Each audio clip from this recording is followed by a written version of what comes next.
got it. I will continue the study we started last week together with Rav Moshe David. I'll repeat just a little about not what we said, but what we spoke about. And then we'll continue with the topic of Purim today. Last week we spoke about mainly, we started with speaking more generally about Purim and a little comparing to the political or unfortunate situation that we have in Ukraine. So we had a little more like conversation about that.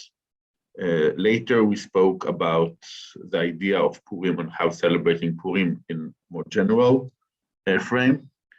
And then we spoke a little about the feast or the party and about drinking alcohol, which where we have different traditions. Some really drink a lot of alcohol, as we said in a context. Some who are a little more careful and drinking some alcohol, but not too much.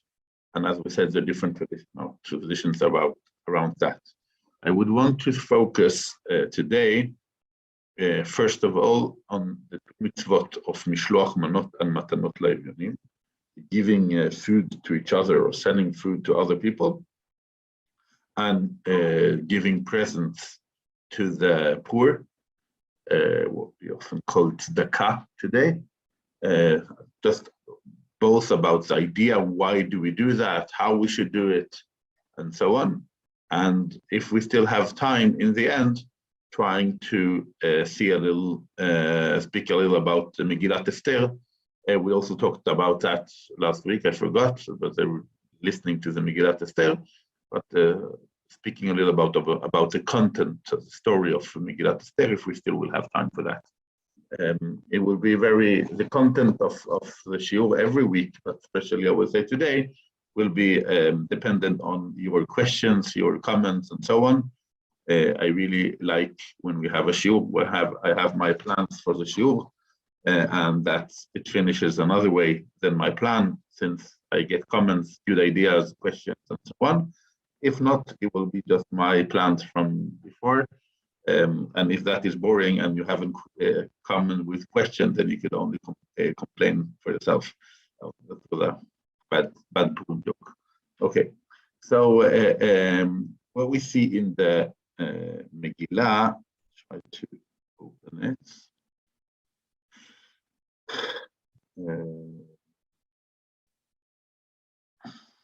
The main sentence about what we call last week, the four mem here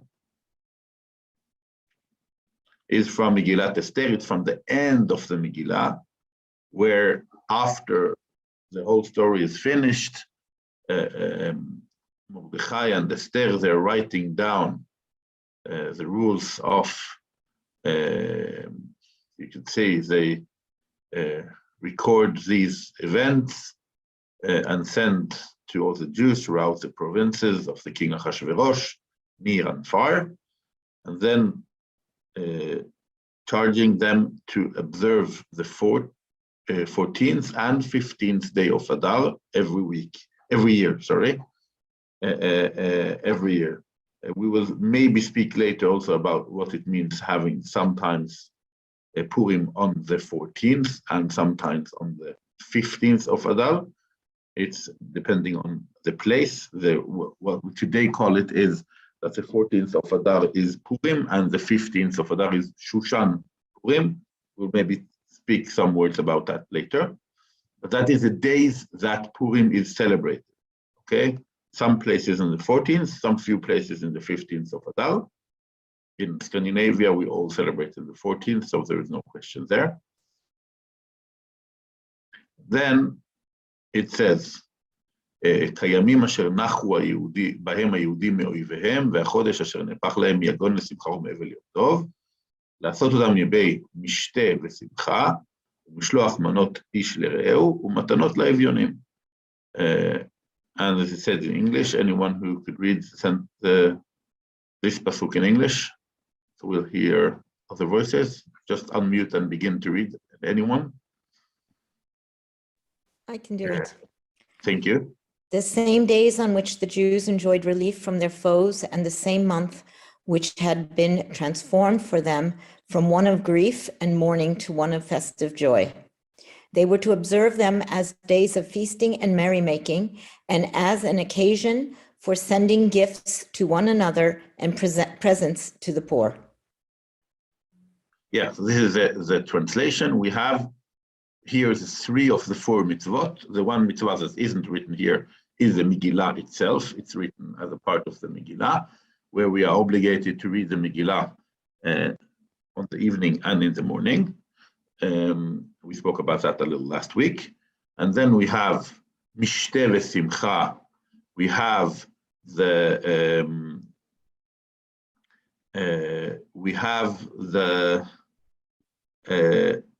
feasting, okay, and merrymaking, happiness and feasting that is there, and action of sending gifts to one another. It's interesting that it says gifts because we could translate it in different ways. The name in Hebrew is manot. In Norwegian we say retter, like it seems as it's a part of a meal, and presents to the poor. Yes, Rebecca. Is this supposed to be within the Jewish community, or can we also give, I don't know, charity and so forth? Very good question. I will answer that. We will answer that throughout the teaching today, but it's a very important and good question. But before we go to exactly defining the different mitzvot we see here, how do you understand the content of the sentence? If you wouldn't have known that we have things called mishloach manot and tzedakah or matanot la'evyonim, and that we have to have the meal in the day, when we just read the sentence, how do we understand the sentence in it as a whole? What do we see here? How, if you would have read it first time, what would you have done in Purim?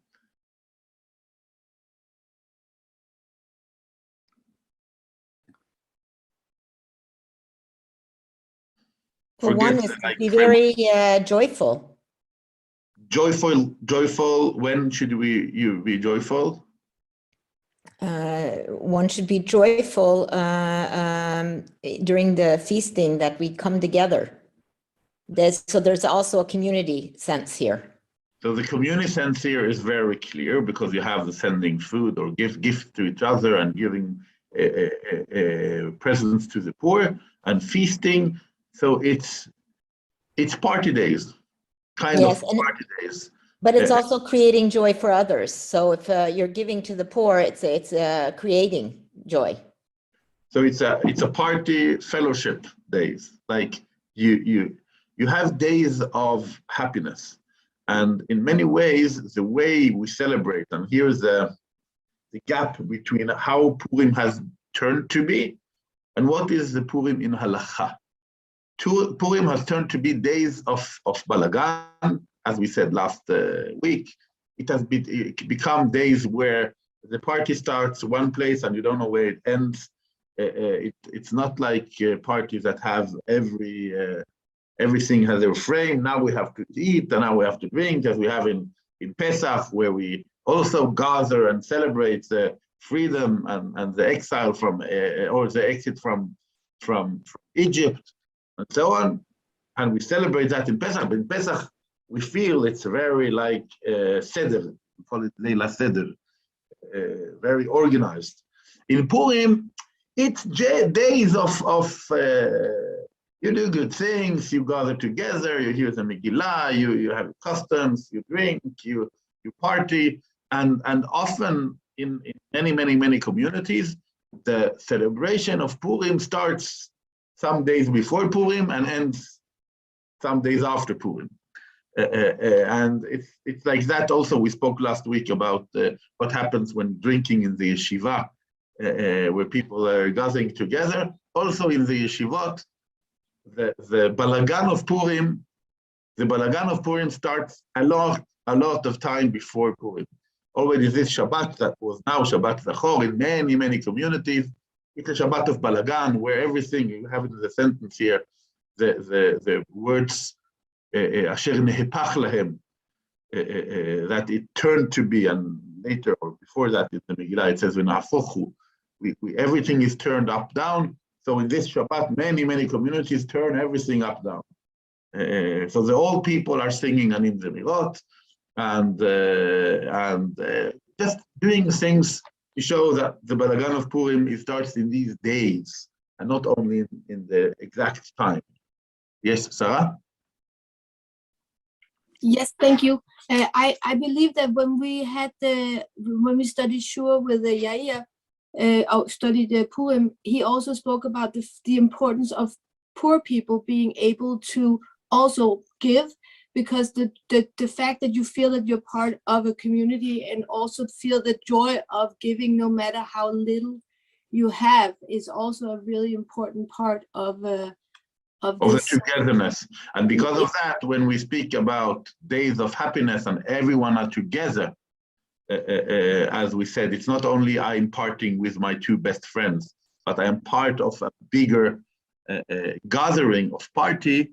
Because of that, the poor also have to get and give, and we'll speak more about that also when we come to the halachic details of giving to the poor that we have here. But generally, it looks like days of, and that's the one hand. So I want just to say that the idea of Purim being days of balagan and party and so on, that we can in a way already see here, and it's nice.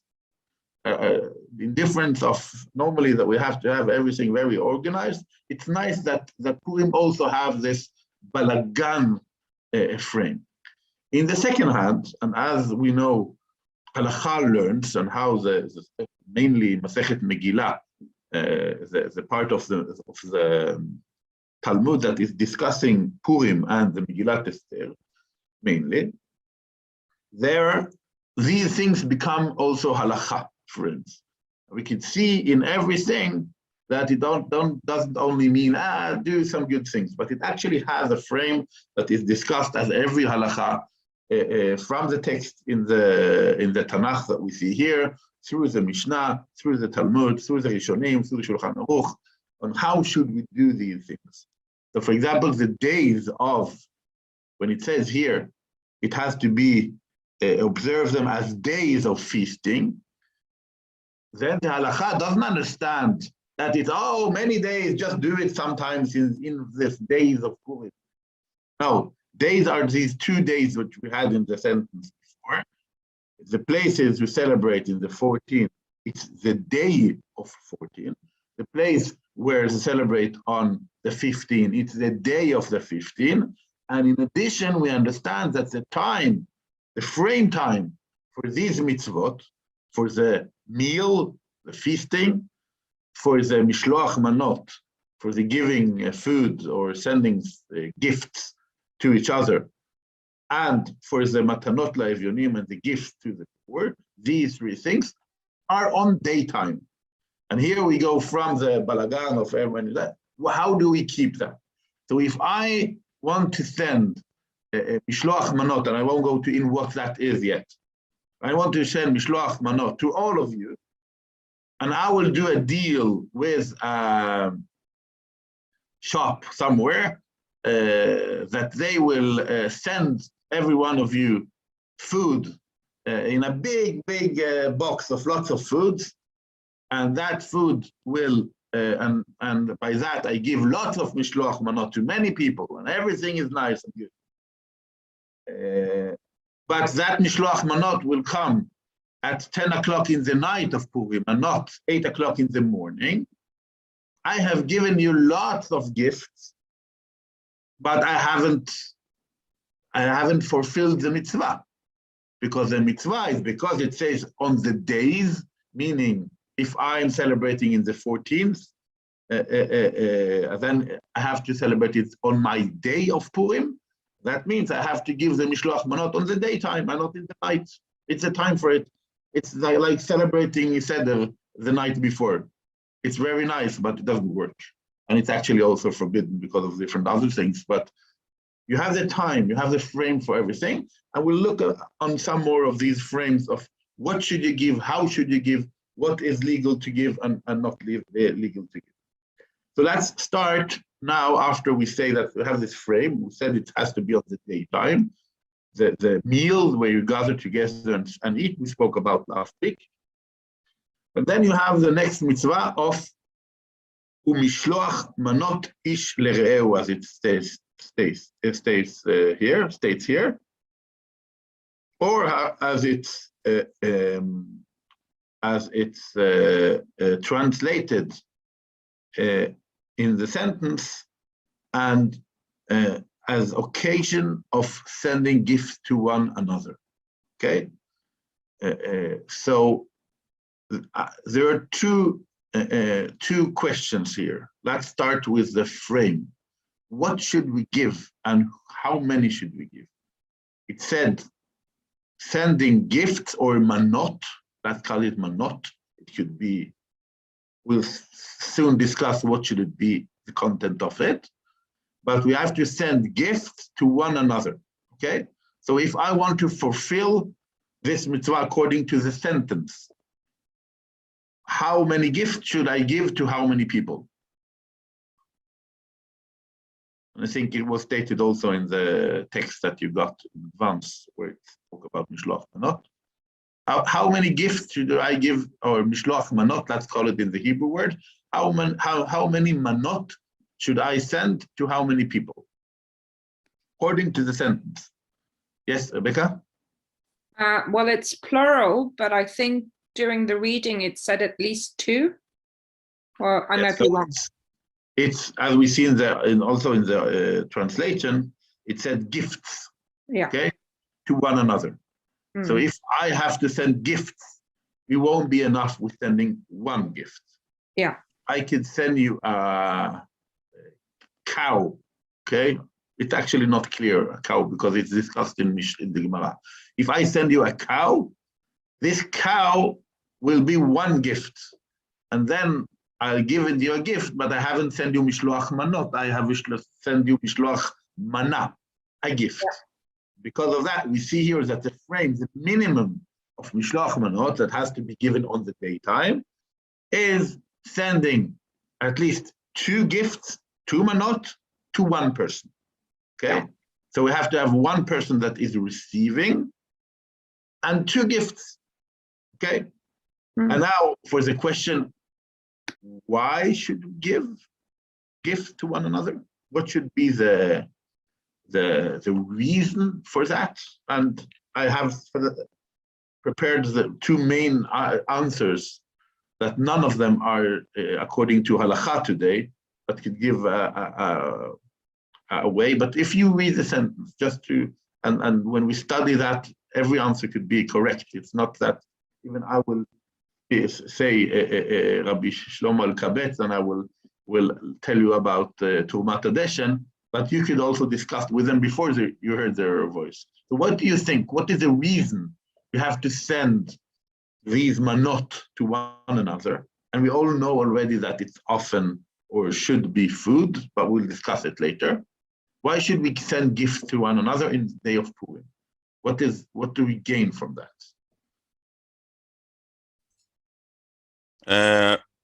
To increase friendship. Increase friendship.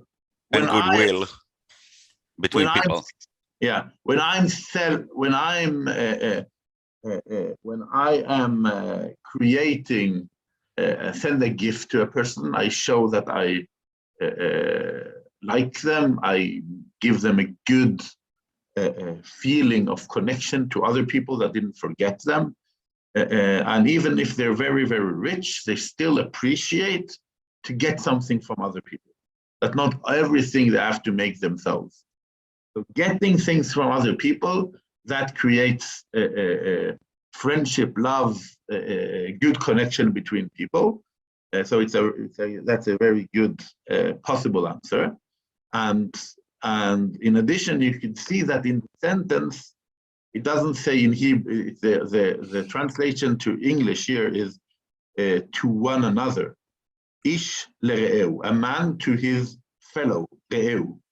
But re'eu is also often known as someone you like, not only the person that is beside you, but someone you like. So in the word itself, okay, re'acha, it says it's the same word we have in you should love re'acha as yourself. Okay, so it's not only a fellow person, it's a fellow person with a love or close friendship connection to. According to that, I will add, just as a little on the side of the frame, that there are discussions about, could you give this to someone you don't like?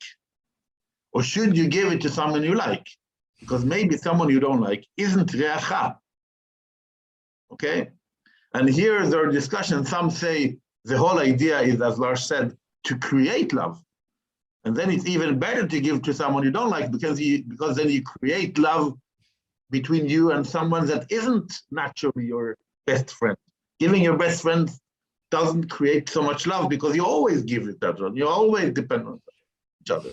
So some people say, even if it says re'acha, but you have to give to someone that you're less loving. And some say the opposite, that since it says re'acha, you should give to someone you like. There are many places where they do. I think we try to do it in the community also in Oslo, that you get people just write that you have a frame of people, and it's like a lottery. Who should you give? Okay.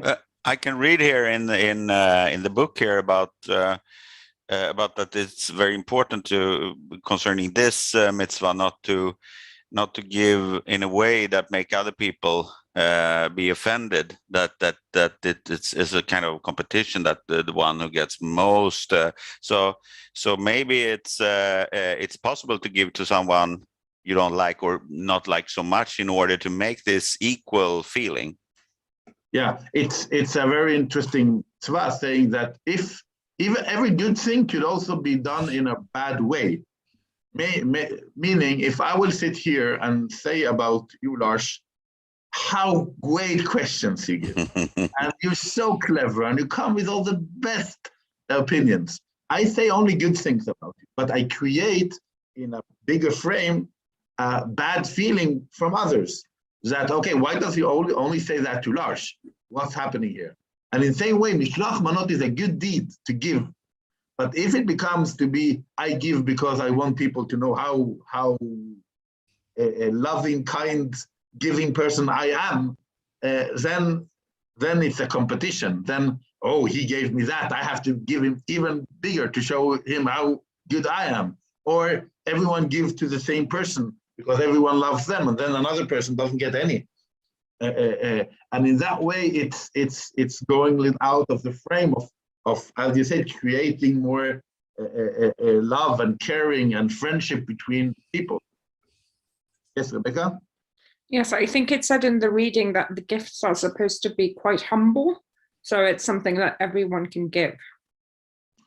Yeah, just building up on what you said. As I said before, in the Gemara, we have some stories that are less humble, as giving a calf to someone. Okay, a whole coat. That won't be so humble. But one of the reasons that in the all later generations, many people write that is that Mishloach Manot has maybe gone too far, because you give to 30 people, and you get from, let's say, you get from 30 people, and you're stuck with so much food that you don't have any need to use. And it's just before Pesach, so we have to eat it all until Pesach, if it's lots of chametz there also. I can say from my own children, some of them get so much sweets that it's like it's really damaging in a way.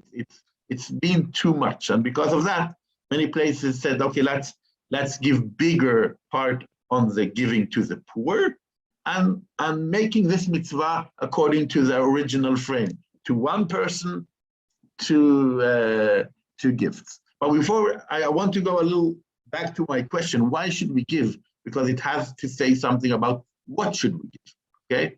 And there, as I said, I will give two main explanations from what we call the Rishonim, rabbis from the Middle Ages, more or less, that have discussed, okay, when we see something in the text of the Torah, of the Mikra, we call it here, like for Megillat Esther, and in the Gemara, we try to understand what is the reason of it, and by that we could sometimes also understand how we should do it or not do it.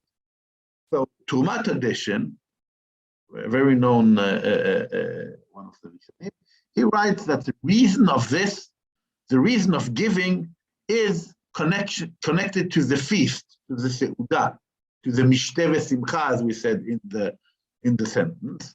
Meaning, if I want to eat food, I need that everyone will have to be able to eat food. And it's not enough that we here, all of us, gather to our party when there are people next door that aren't gathered or don't have what they need. And to be even more gathering and to make this kind of, and it's not about being poor, it's about everyone has to have food. Like if a person comes to your home and he's very rich but is hungry, giving him food is helping him, even if he could go and buy himself. This value of Avraham Avinu, of open your home and giving food to people that need or want it now, it's a value of being together. And because of that, Trumat Hadeshen says that the whole idea of Mishloach Manot is connected to the meal, and since it's connected to the meal, it means that you should give food. So if I will send you many books, great books that you really want, any one of you, and I'll send you, I don't know, something else that is valuable, that you give as gifts, and showing that I am caring and that I am loving, and instead of sending you food that you get from 1,000 people and you have enough of, I will send you something that you don't have. Then in original, when we read in the sentence, giving gift one to each other, it's perfect. I give gifts that really show that I care. I chose a book that I know you really like. I gave you something you didn't expect to get. That's really making people connected.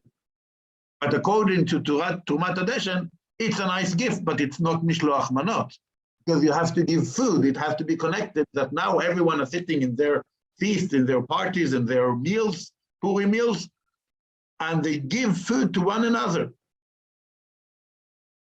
And Trumat Hadeshen learns it also from a statement that was in the Gemara, where two rabbis said, how do they solve the problem of or keep Mishloach Manot? It says in the Gemara that they just switch their meals, okay? Meaning, it's possible to learn to understand it in different ways, meaning that either someone understands it that this year the other rabbi eats with the first rabbi, and next year the first rabbi eats with the second rabbi. So even if it's not on the same year, at least they eat together. And eating together is Mishloach Manot.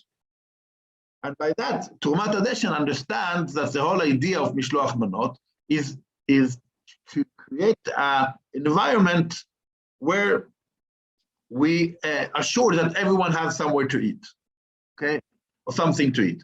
Other people understand it differently, understand the story that what they do is they have their plate, what they have decided to eat, and just before they eat it, they go to the neighbor or the other rabbi and give them their plate, and he gives them their plate, and then they're eating together, even if they don't eat in the same place. That's giving food to one another, and Trumat Hadeshen therefore connects the whole idea of Mishloach Manot to food. Another rabbi says something totally different. Rabbi Shlomo Kabetz is very known for many of us, not as a rabbi, but for one of his songs that he wrote. And the song also has in it the letters. Every part starts with a letter saying Shlomo HaLevi. Okay? And Shlomo HaLevi, you can see if you open the Siddur in Friday evening in the song of Lecha Dodi. Okay? It starts with Shamor V'Zachor as a Shin, Likrat Shabbat as a Lamed, and so on and so on. You can see Shlomo HaLevi. He wrote the song of Lecha Dodi that has become very, very central in the Friday evening prayer. And he wrote a book called Manot HaLevi. Okay? He said Mishloach Manot. Okay? Manot HaLevi is the Manot of the Levi. He was a Levi. And he wrote a book about thoughts about Purim and halacha thoughts and other things. And what he did with this book is he gave it as Mishloach Manot on Purim. Okay? So the idea of sending books to each other didn't come in my own head. It's from Rabbi Shlomo Kabetz that gave a book on Purim to others as a Mishloach Manot. And why does he think that it's enough? And he writes in the book itself that the idea of Mishloach Manot is very similar to what Lars said earlier, the idea of connecting people to each other, giving gifts to each other. It should be like we have the feast, and there, after that, in the sentence, it says, give things to each other. And Manot shouldn't be food, as we today are used to understand. He said, no, it's every gift. And isn't there a better gift than writing a book on Purim, about Purim, and giving it as a manot, as a mishloach manot on Purim to other people that you care for?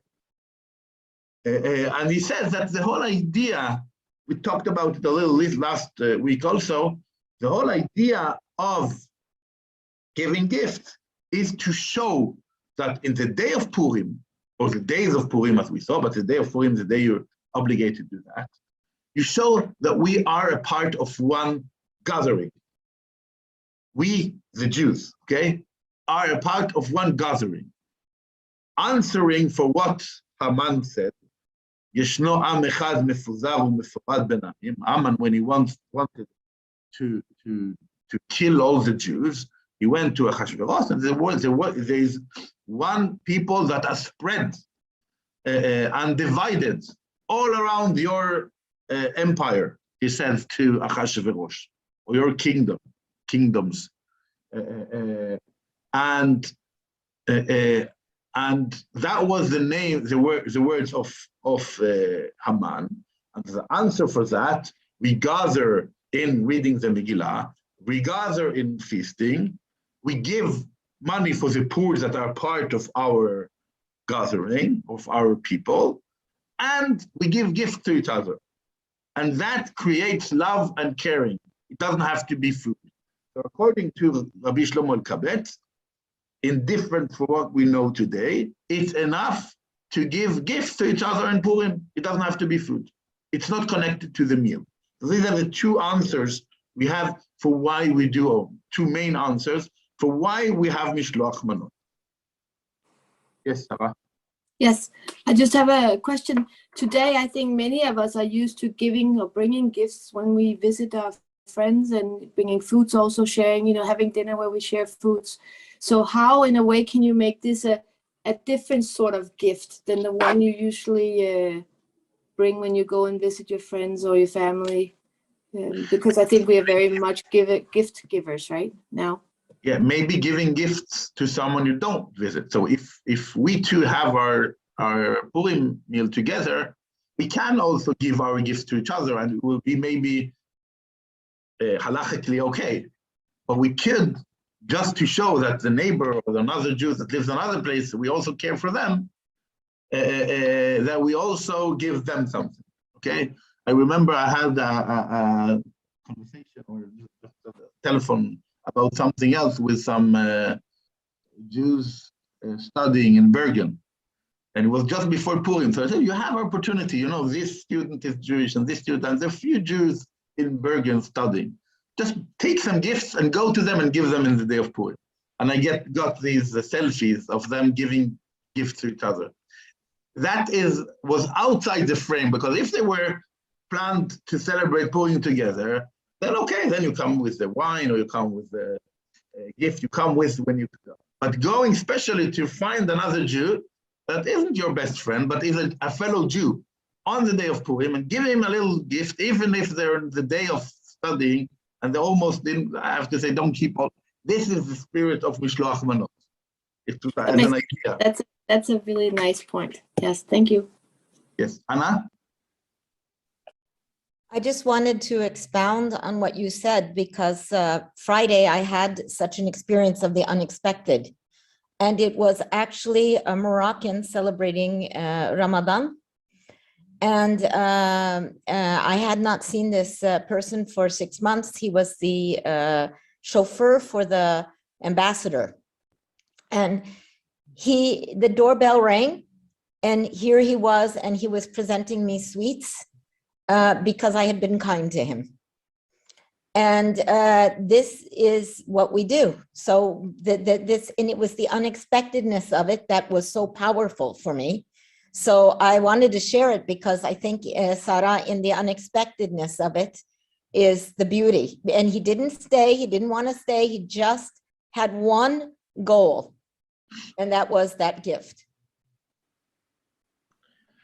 Yeah, it's not on the day of Purim, so I won't take the example in, but like halachically, but I, like around 13, 14 years ago, visited my grandparents from my mother's side in Copenhagen, where they still were alive. And they weren't very observant Jews, but they were, of course, a part of the community and everything.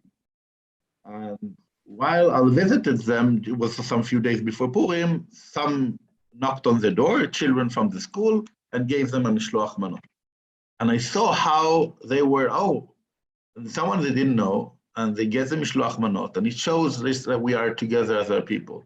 So inspired by that, we began also in Norway doing the same, that all the children in Cheder get one of the older in the community, and they go and they make the little gift with sweets or something, but the main thing is coming and giving it to them, and it's really making it Yemei, days where we care for each other, we show we care for each other, and people get, it's often the child comes with their family, and they when it works okay, it's a little hard, like practically there are things that are hard, but it has become a tradition in our community, and that connects people from the same gathering. Going back to what Rabbi Shlomo Elkabetz says, it's showing that we are part of one. And he said it about also giving books, but it of course works also with food.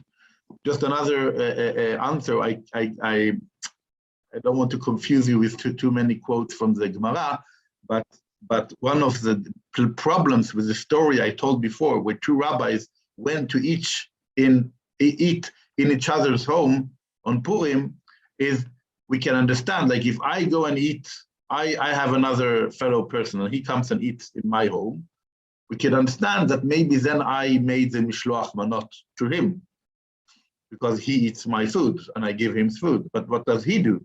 He only comes. So maybe he also comes with something, and then it solves the problem. But someone writes that he comes with himself, and that's his gift. It's all out of the giving. Coming to another person is also giving something, mainly about the being connected. But back to the different discussions in Gemara and later in the Rishonim, as we say, about what Mishloach Manot should be. Let's just gather it together to what the Shulchan Aruch says. In the Shulchan Aruch, that's the main like halakha book that gathers all the discussion until there and gives us like a bottom line. We can see that Shulchan Aruch writes the halakha of Mishloach Manot together with the mishteh, together with the feasting. And by that we understand that Shulchan Aruch, and actually most, like Rabbi Shlomo Elkabetz is very few that agree with him that you could give books. So he connects it as the Trumat Hadeshen says to the idea of the meal, saying that we should give, and that's the discussions of Halacha until today, we should give at least one person 2 kinds of foods, okay?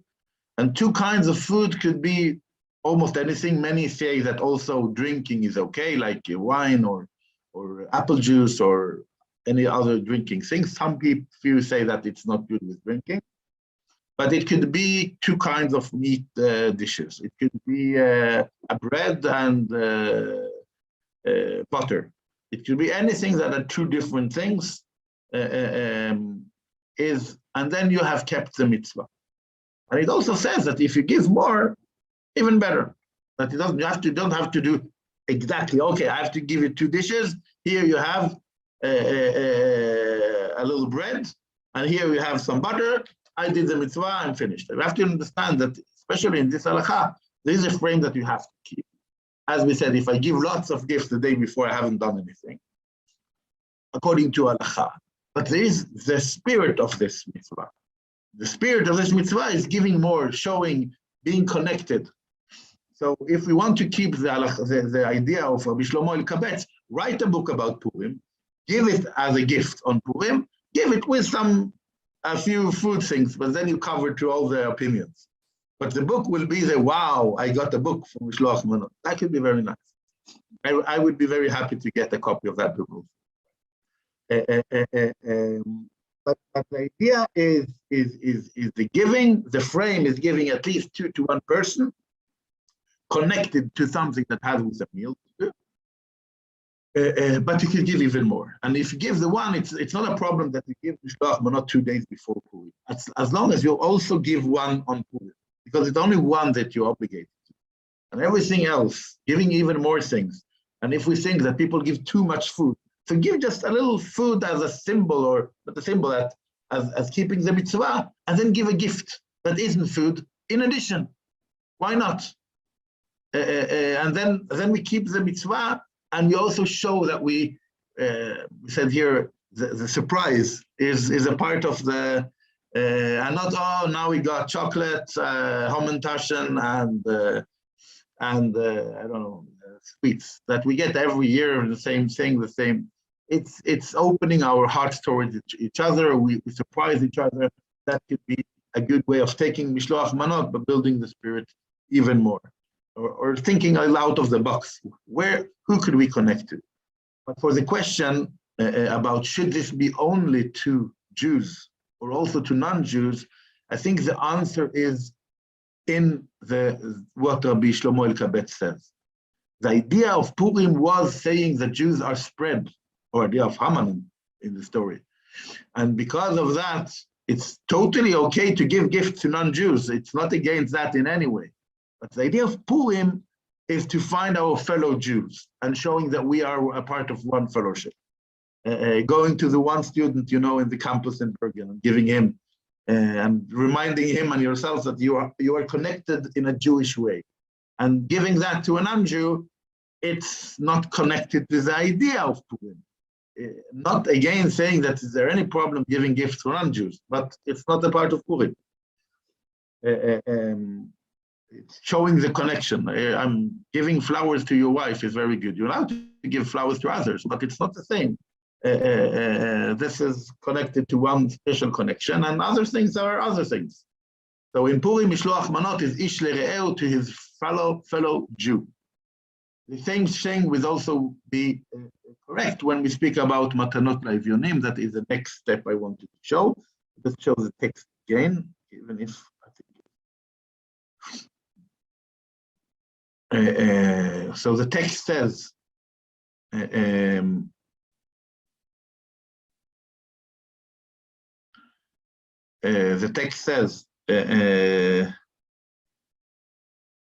and presents to the poor, okay? And as they said in Hebrew, matanot la'evyonim, okay? That is more than one evyon. poor, not one poor. Okay, so what should we give and to whom? According to the sentence, or according to what you read in advance. It's okay.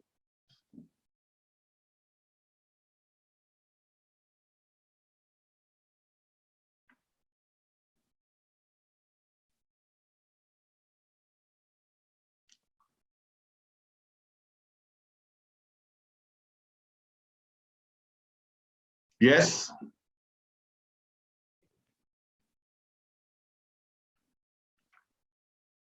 How should I keep this sentence? According to what you know.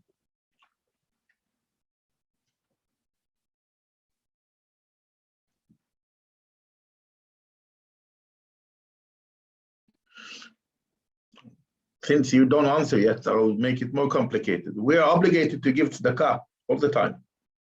How is this different? If we see a poor person, we're obligated to give him, to help him. How much? It's a question. If you go to Ilchot Tzedakah, we'll see. But we're obligated to help the poor in many ways. And here it says you have to give presents to the poor. How do we do that in difference from what we should do every day or every week?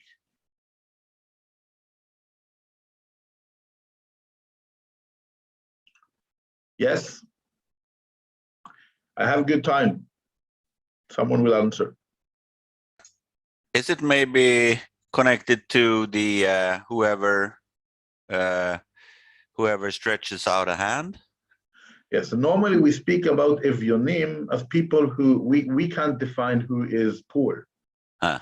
And as you say, and in Ilchot Tzedakah, not only for Purim, but Ilchot Tzedakah generally speak about someone who stretches out in hard hand, saying that if someone is in a, even if you think, okay, maybe he has enough money, but he comes to a situation where he is humiliating himself to ask for money, you should help, okay? Showing that there is someone who needs money and he stretches out his hand.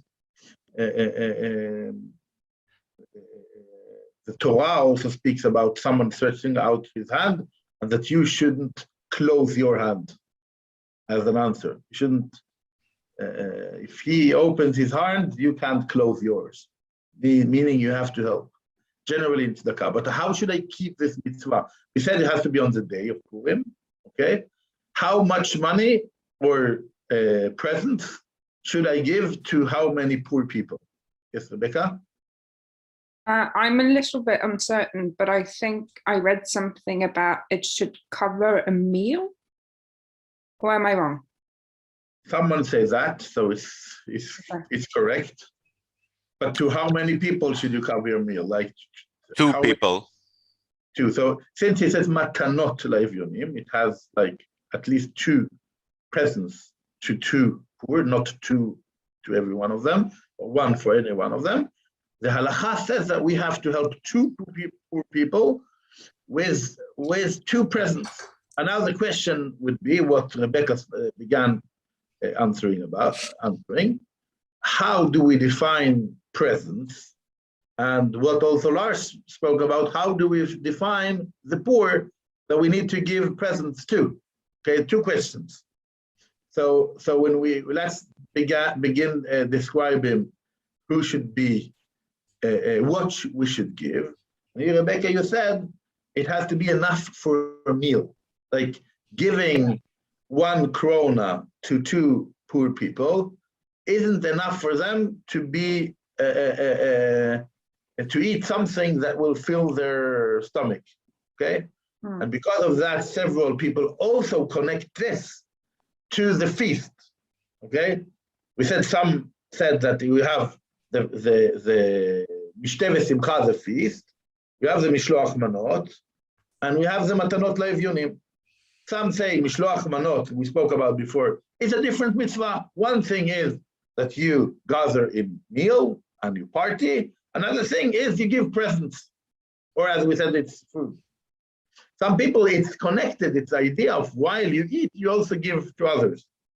And then some connect also the last part of the sentence to the feast, saying, what should you give the poor? At least enough so that they could buy themselves food. And that's not a lot, because the definition of that is the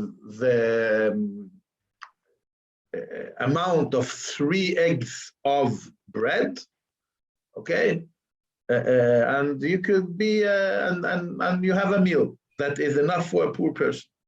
And because of that, the definition of how much you have to give, the minimum you have to give, is very low, okay?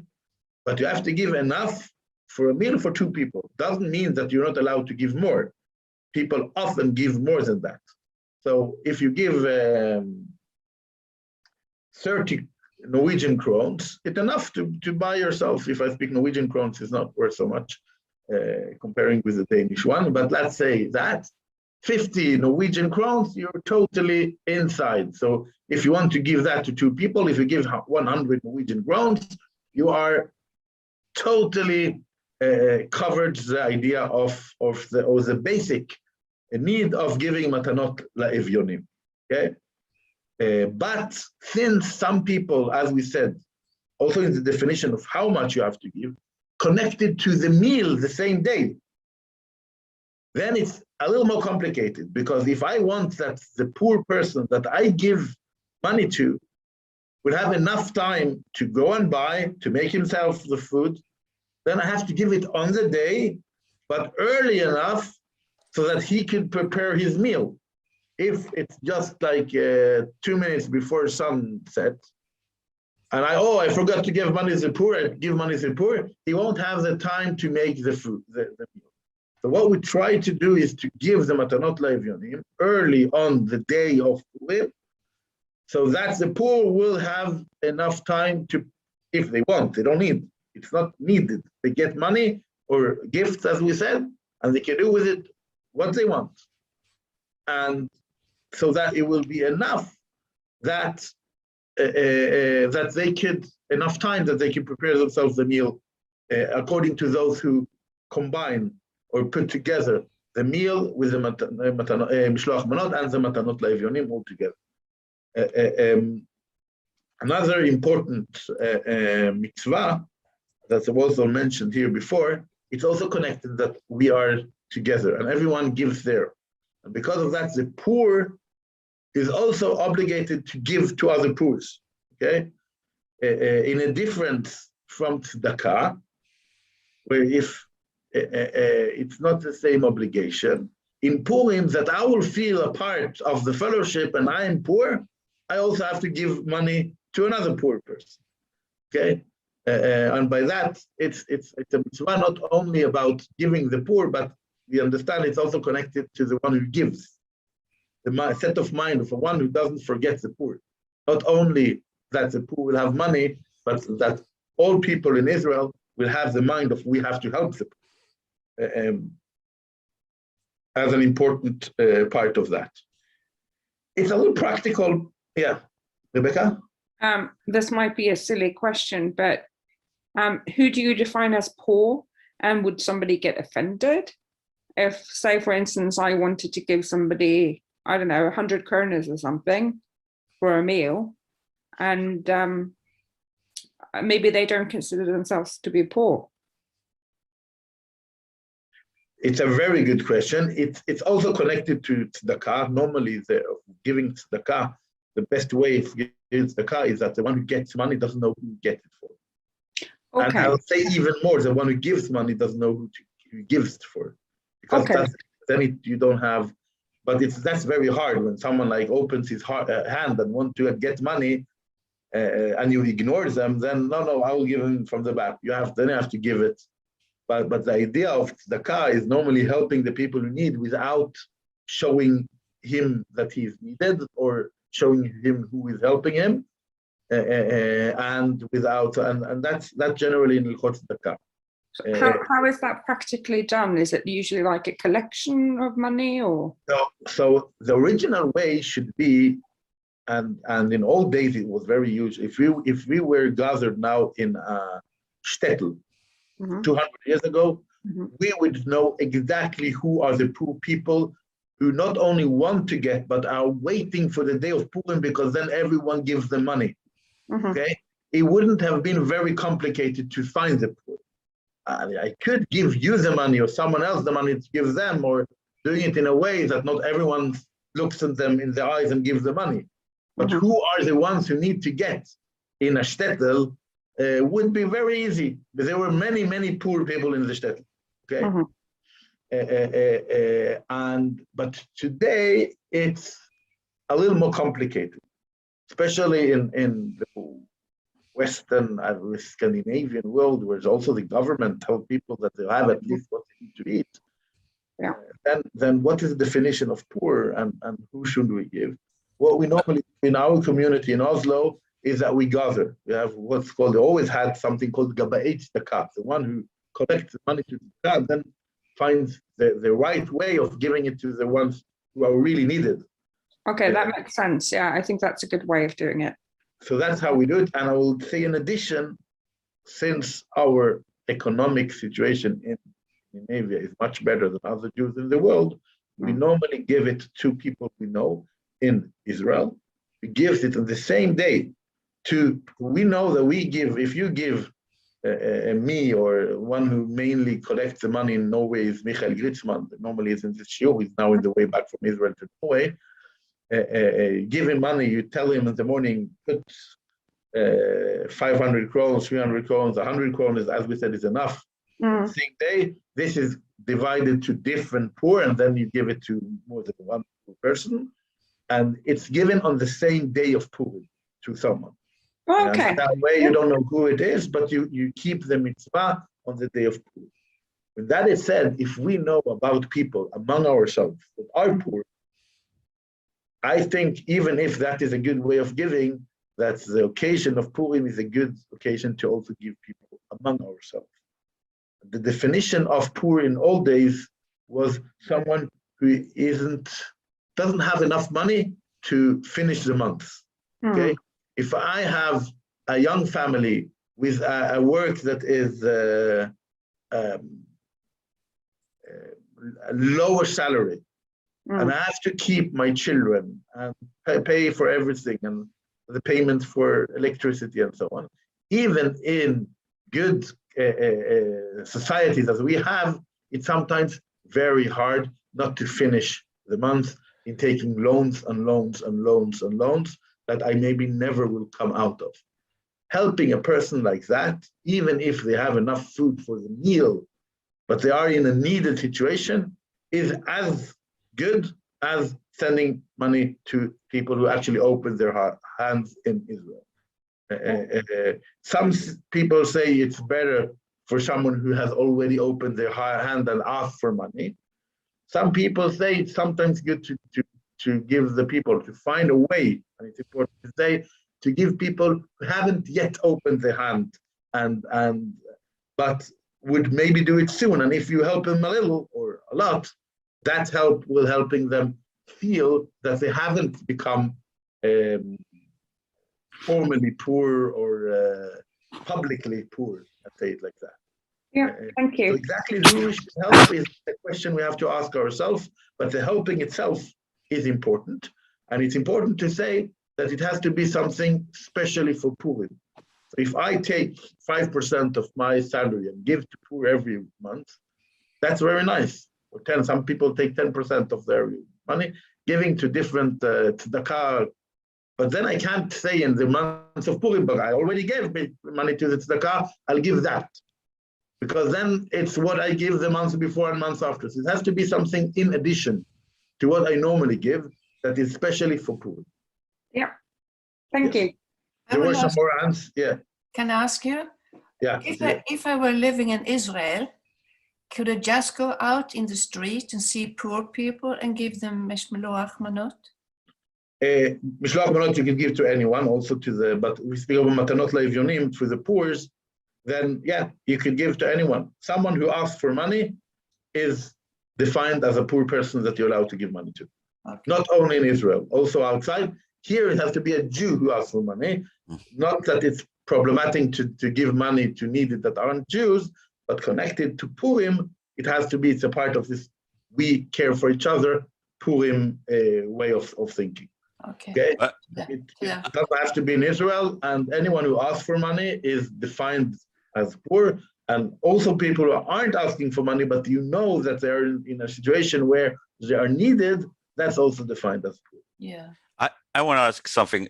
When the normal tzedakah is, it's like when you read about it and think about it, it's sounds a little bit like the main objective is redistributing of resources to so making things equal.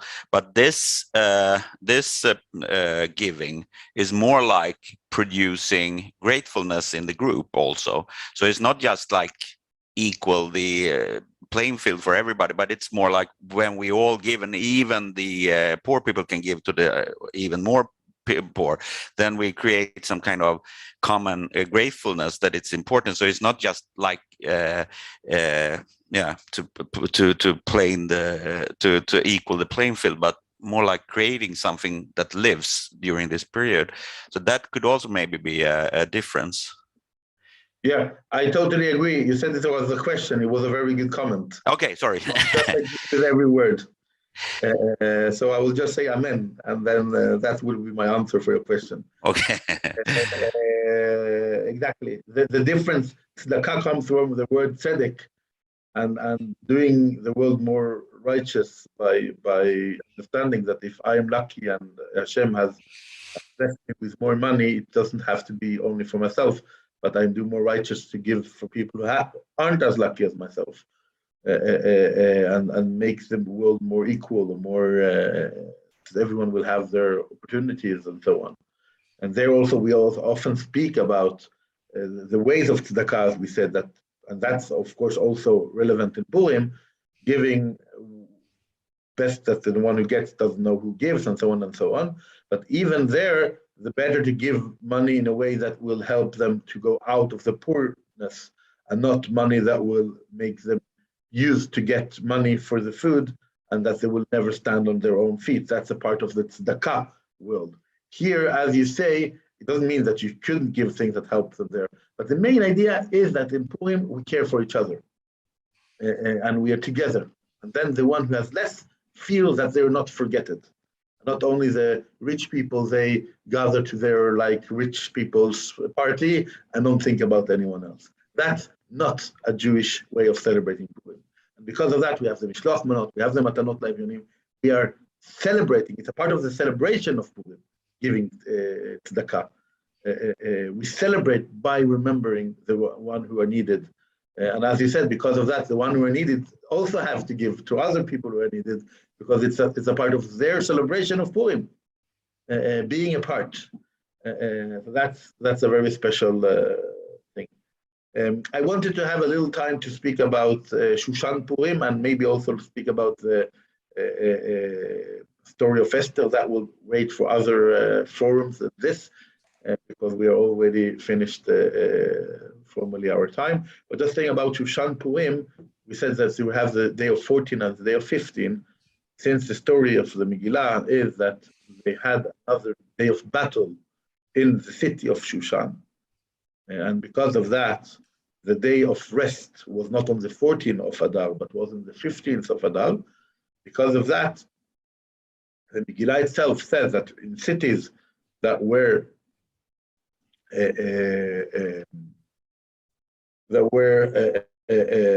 standing with a wall around, in all days, their cities are similar to Shushan, and because of that, they don't celebrate on the day of the 14th, and they celebrate on the day of the 15th. And of course, the most known place for that is Jerusalem, where almost the whole world is celebrating Purim, while in Jerusalem they wait for the next evening and the next day to celebrate Purim. There are some cities that are on the edge, where you don't know if there are Tiberias, Akko, other places. We don't know exactly when the wall came, and if there aren't. So some cities celebrate 14th and 15th because they don't know exactly where they fall. And there are many rules around that. If you, for example, stay in Jerusalem and you go to another place where they have Purim, what do? Are you needed to read the Megillah? and to give, and then you come home and you have to do it again or not. There are many rules around that. The main issue is you have to celebrate in the place where you are, with the place where you live, and I won't go into all the details. But because of that, we have 2 days of Purim. Because of that, some of the traditions in prayer, for example, not saying Tachanun and other things, we don't do in both days, the 14th and the 15th. But in the day we celebrate Purim, we add all the things of prayer. So the 15th of Adar, Shushan Purim, is not a day of Purim according to what I know, any city in the Nordic countries. But it's a day we know it's Shushan Purim. We know that in Jerusalem and other places, they celebrate Purim on that day. The day we add all the things we had to add to the prayer and, of course, do all the mitzvot we said, is the 14th of Adar. So that's just to speak about the details around that shortly, but we haven't gone to the depth of that. I want to thank you for good questions and very good comments. We have mainly gone through these 2 mitzvot in Purim of Mishloach Manot and Matanot Le'Evyonim. Celebrating of Purim is very soon, so we hope it will be a day of happiness. We also wrote how things turned out began last teaching, speaking about the situation in Ukraine. We hope things there also will turn up down to the positive, to the peaceful, and so on. That they also will have time to celebrate and to be happy for their freedom and so on. But in the meantime, we also celebrate Purim in our way, the gathering together, in the happiness of Purim, as we said, giving, remember each other, remember the poor, and I hope that will be a very good celebration of Purim this week. Thank you all, and Shavua Tov. Shavua Tov.